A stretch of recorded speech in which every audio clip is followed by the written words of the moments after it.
I wish I could say that I'm excited and hyped for this episode, since it has everything it needs to be awesome and thrilling. Liko and company will return to Naranja Academy, where they will reunite with Geeta, Clavell, Penny, Jacq, Dendra, and Nemona. Better yet, Nemona will get to battle Roy, and not just in a one-on-one battle, it will be at least a 2-on-2 battle, with Crocalor taking on Nemona's Ribombee and Lucario taking on her Pawmot. This last clash being one that will pit Mega Evolution versus Terastal. The return of so many great and fun characters is amazing enough on its own. Adding what should be an epic battle on top of this transforms what would already be an exciting episode into one bursting with the potential to be absolutely fantastic. Unfortunately though, I was very excited and hyped for episode 98, and the spoiler alert for my review of it, I think that it was a very disappointing and underwhelming experience, especially relative to my expectations. Hence why I'm cautious about getting my hopes up again for another episode that has all the ingredients it needs to be great. I'm still hoping for greatness, of course, but also bracing for the possibility that episode 101 might not fully deliver. But expectations and concerns aside, there are a few other things that are worth discussing about this episode.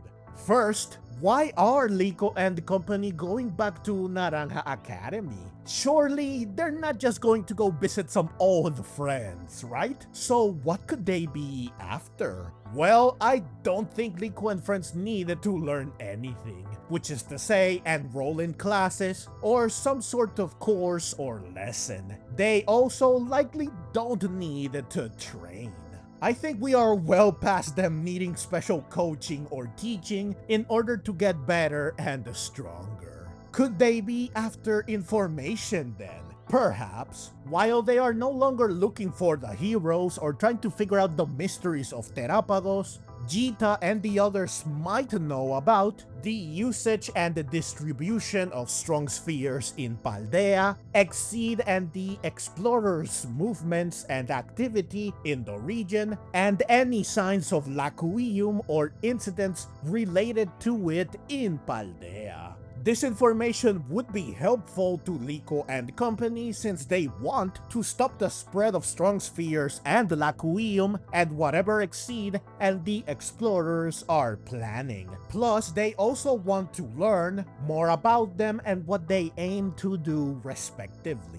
This trip to Naranja Academy could provide some valuable intel to Liko and company that will allow them to figure out what to do and where to go next. This is honestly the only reason I can think of that can explain this sudden desire to return to a familiar place. I definitely don't see Geeta and the others being able to help them, say, find Freed for example. Though actually there is one other thing I can think of. Perhaps Liko and company simply want to gather more allies. Like I said in my review of episode 93, if Liko and company end up having to publicly oppose Exceed and the explorers, having the public on their side will be not only reassuring, but also likely essential. And so, perhaps one of the endgame objectives of this arc is to gather allies all over the world, something that is reinforced by the opening, which towards the end shows Liko and friends looking ahead with determination, with several characters including Anne, Nemona, and Niabiko standing behind them, both literally as in they are physically behind them, and presumably symbolically too, as in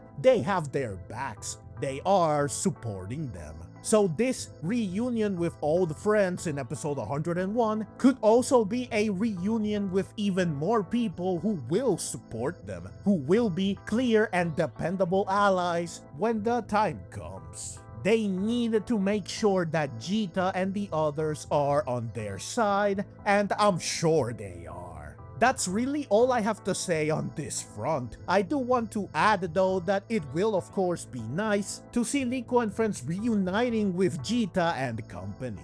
Dot reuniting with Penny and Roy reuniting with Nemona will be especially cool given their closer relationship and interactions. Penny clearly wants something from Dot or for her to do something for her. Whatever it is, Penny is smiling and Dot is concerned. So it has to be something shady and hilarious. Speaking of Dot, according to the preview, she's the one who decides they should go to Naranja Academy. So maybe Penny calls or messages her asking for help with the something, or maybe offering the information I think Liko and company are here for. Also, Uruto will be meeting all these characters for the first time, which should be funny.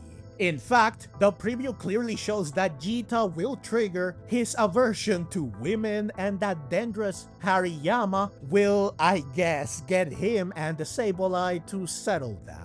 Now, speaking of Roy and Nemona, this is the second and final thing we must discuss. Prior to this episode, Pawmot was the only Pokemon Nemona had revealed in Horizons. But like I stated earlier, the preview shows that she will also use a Ribombee, so she will finally reveal another one of her Pokemon in the anime, which is cool. She does use a Ribombee in the games, though only post Indigo Disc and Mochi Mayhem and only if the player chose Sprigatito. So her having one in the anime too is true to the games. As a bug type, it is weak to fire, so Crocalor has the type advantage, meaning that he should win, though Ribombee's immense speed could be troublesome. Also, I love that he eats what I assume is a pollen puff from Ribombee, so I think Crocalor will be fine.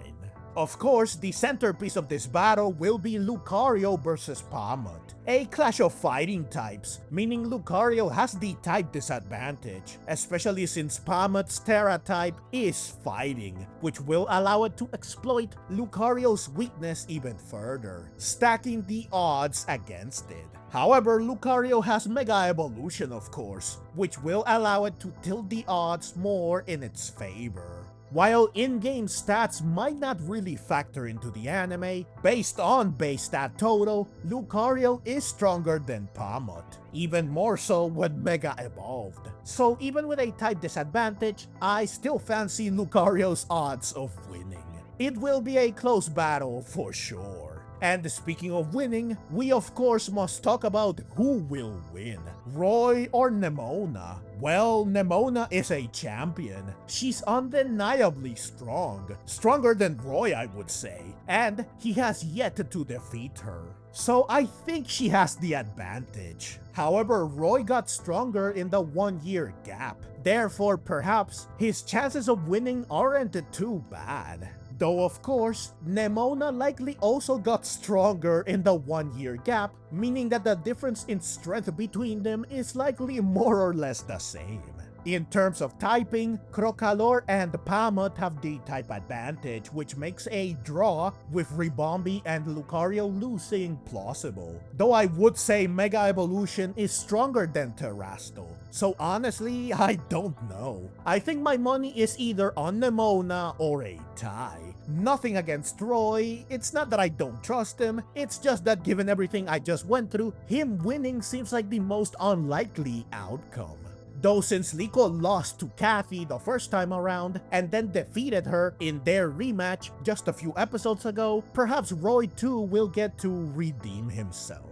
Now most of you do seem to agree that Nemona has the edge. Finally, am I the only one who was reminded of Journeys when I saw Terastal versus Mega Evolution? Especially since the title of the episode includes this.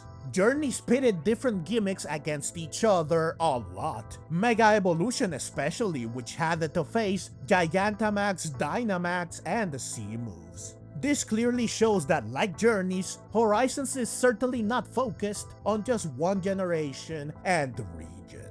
So all in all, this episode has everything it needs to be a standout. The return of several major characters, the potential for meaningful narrative continuity, and what should be an epic, thrilling, and exciting spectacle of a battle. On paper, it looks like a potential highlight of this arc. But after what happened with episode 98, I'm keeping my expectations in check. I want to be excited, and part of me still is. But I'm approaching this with cautious optimism. Here's hoping it delivers. Though of course we won't know if it does until the episode airs on June 27. As always, I will review the episode after it airs, so please look forward to that. Also, I want to hear your thoughts in the comments below. Are you excited for episode 101? Who will win, Roy or Nemona? And why will Liko and company travel to Naranja Academy? If you enjoyed this video and want to see more like it, feel free to click the links on screen. And if you'd like to support the channel and help me keep making content like this, you can find ways to do so in the description below. Your support truly means the world to me. Thank you so much for watching, and let's meet again in the next video.